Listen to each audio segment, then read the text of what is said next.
राह चलते लोगों से मैं ये जानने की कोशिश कर रहा हूँ कि राहुल गांधी की लोकसभा सदस्यता जाने के बाद आम लोग क्या सोचते हैं। ठीक गई है। राहुल गांधी की सदस्यता जो है वो ठीक गई है। वो कोर्ट का फैसला है। कोर्ट कोर्ट का ने उनको दोषी माना, 2 साल की सजा दी। लेकिन इस पर चर्चा ये हो रही है कि कांग्रेस कह रही है कि ये सियासी मुद्दा है, वो विपक्ष की आवाज़ दबाने की हर तरफ से कोशिश की जा रही है। उसी कड़ी में ये भी है। नहीं नहीं, सियासी मुद्दा क्यों होगा भाई? क्रिमिनल केस पे जजमेंट आया है कोर्ट का, तो कोर्ट तो राजनीति से परे होती है। अच्छा वकील साहब, आप तो शक्ल से मतलब कपड़ों से, लिबास से वकील लग रहे हैं। जिस तरह का बयान राहुल गांधी ने दिया है, ऐसे कितने बयान एक चुनाव में राजनीतिक रैलियों में दिए जाते हैं? बहुत दिए जाते हैं। अब हो सकता है उन पे संज्ञान न लिया गया हो, राहुल जी के बयान पे ज़्यादा संज्ञान लिया गया हो। तो ये बयान विपक्षी दलों के नेताओं पर ही संज्ञान लिया जा रहा है, अपनी सरकार या अपनी पार्टी के नेताओं पर नहीं लिया जा रहा है। इस तरफ भी ध्यान है। जो बयान जैसा राहुल गांधी जी ने दिया था एक जाति विशेष के लिए, ऐसा बयान मुझे लगता नहीं है कोई और देता है। वो गोली मारो वाला बयान आपको याद है? नहीं, मुझे गोली मारो वाला भी याद है, मुझे ओवैसी साहब का भी बयान याद है। ठीक है ना? तो ऐसे अनेकों बयान आए हैं और मुझे लगता है कि अब कानून का राज्य जो है स्थापित हो रहा है, तो सब पे संज्ञान। इसके पहले नहीं था? नहीं नहीं नहीं, नहीं था, बिल्कुल नहीं था। अब कानून का राज स्थापित हो रहा है सरकार में। तो आप भी वही लोग वाले में तो नहीं है जो 2014 के बाद ही सब? ना ना, बिल्कुल नहीं। हमको ना मोदी जी से मतलब, ना राहुल जी से मतलब।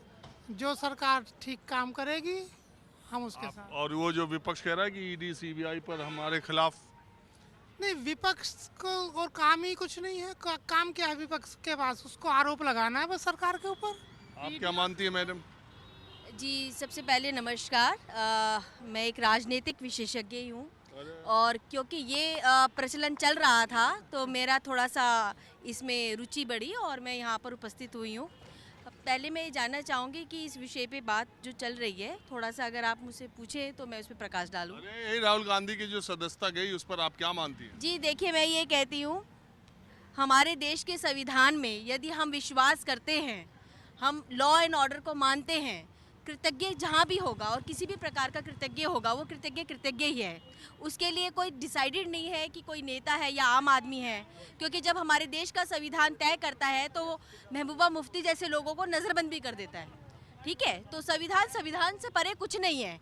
जब भी हमारे साथ अरे हम ये तो कह यही रहे हैं सवाल कि है ये कि जो बिल्कुल सही हुआ, हाँ? बिल्कुल सही हुआ। हाँ, तो यही इसको तो इस पे प्रत्यक्ष प्रमाण का अदालत अधिकार के नहीं है। अदालत के फैसले पे जो सियासत हो रही है उसको आप क्या मानती हैं? जी, मैं सियासत को तो मैं ये कहूँगी कि राजनीति पे जब जब भी कोई ऐसा विषय होता है तो सब लोग रोटियां सेकते हैं।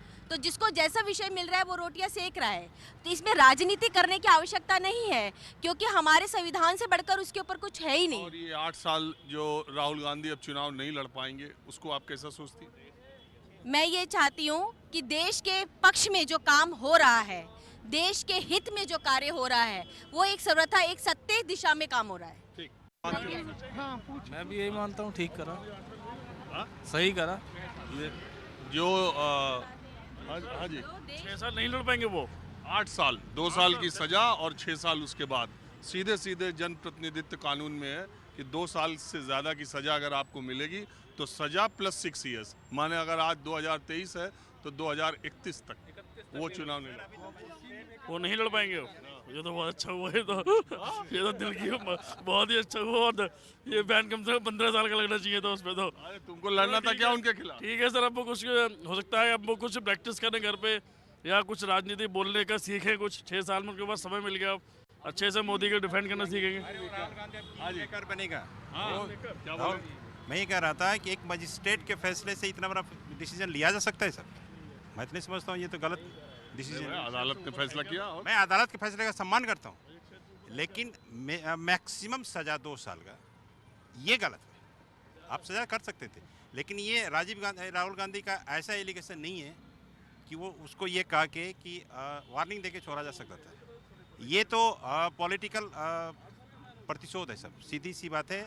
और ये आम पब्लिक समझ रही है, समझेगी ये तो आने वाला वक्त बताएगा, 100% क्या बताएगा। आपको लग रहा है कि विपक्ष की आवाज दबाने की जो बात नहीं, देखिए सबसे पहले बात, अगर कोई क्राइम हुआ है उसका जजमेंट तो आना ही चाहिए, इसमें कोई दुराई नहीं। राहुल गांधी एक प्रतिनिधि है सर, 12 करोड़ या 13 करोड़ कांग्रेस के फेवर में वोट डालता है, ऐसे नहीं डालता है।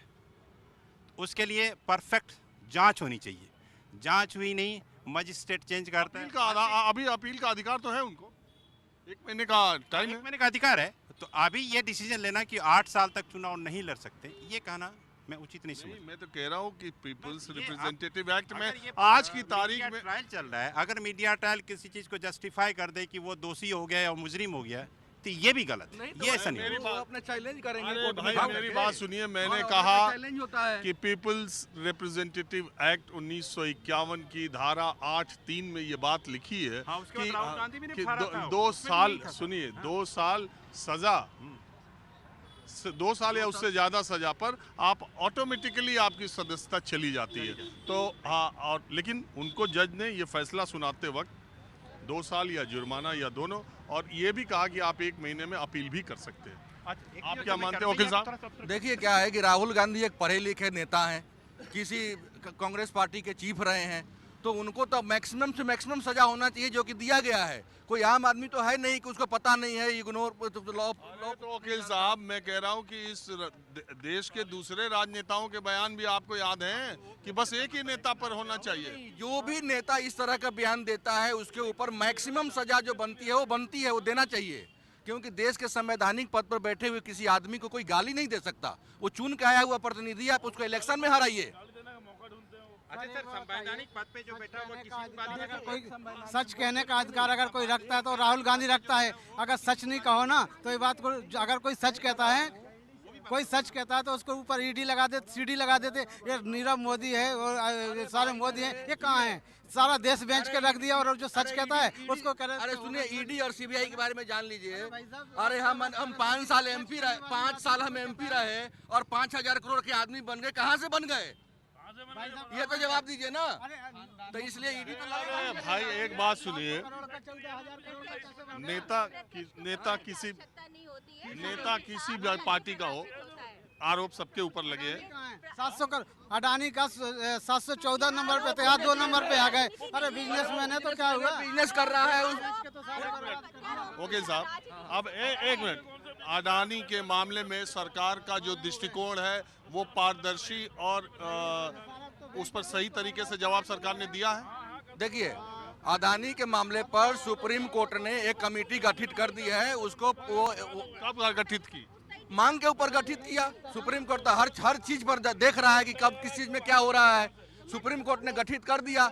अब ये नेता जेपीसी कमेटी में क्या करेंगे? 1 मिनट, मैं ये कह रहा हूँ, सरकार ने संसद के भीतर खुद कहा कि अडानी मामले में हमने कोई जांच नहीं की, हमने कोई कमेटी नहीं बनाई।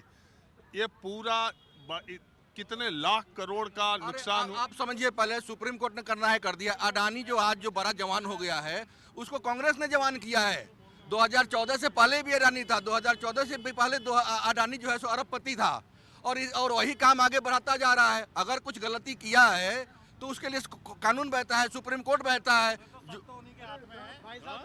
सब उन्हीं के तो हाथ में है सर, सीबीआई ईडी सब तो उन्हीं की है। अरे भाई, जो ईडी पर एक जांच, सब कुछ तो मोदी जी के पास ही है। जांच चोरी करने वाला ही, अगर क्या बोलते हैं, चोरी करने वाले के पास ही सारी सीबीआई ईडी सब कुछ होगा। कि हमारी कमाई कौन करेगा? 1 लाख का कमाई है और हमारे पास दिख रहा है 100 लाख। समय खत्म हो गया, माहौल क्या है हमें बस आज इतना ही। अगले एपिसोड में दूसरी जगह से मुलाकात होगी। कैमरामैन कालीकांत झा के साथ राजीव रंजन, न्यूज़ 24 दिल्ली। नमस्कार, मैं हूं मानक गुप्ता। अगर आपको हमारा ये वीडियो पसंद आया हो तो इसे लाइक और शेयर जरूर करें, और हाँ, हमें सब्सक्राइब और फॉलो करना ना भूलें ताकि आप देश और दुनिया की कोई खबर मिस ना करें। तो जुड़े रहिए हमारे साथ और देखते रहिए न्यूज़ 24।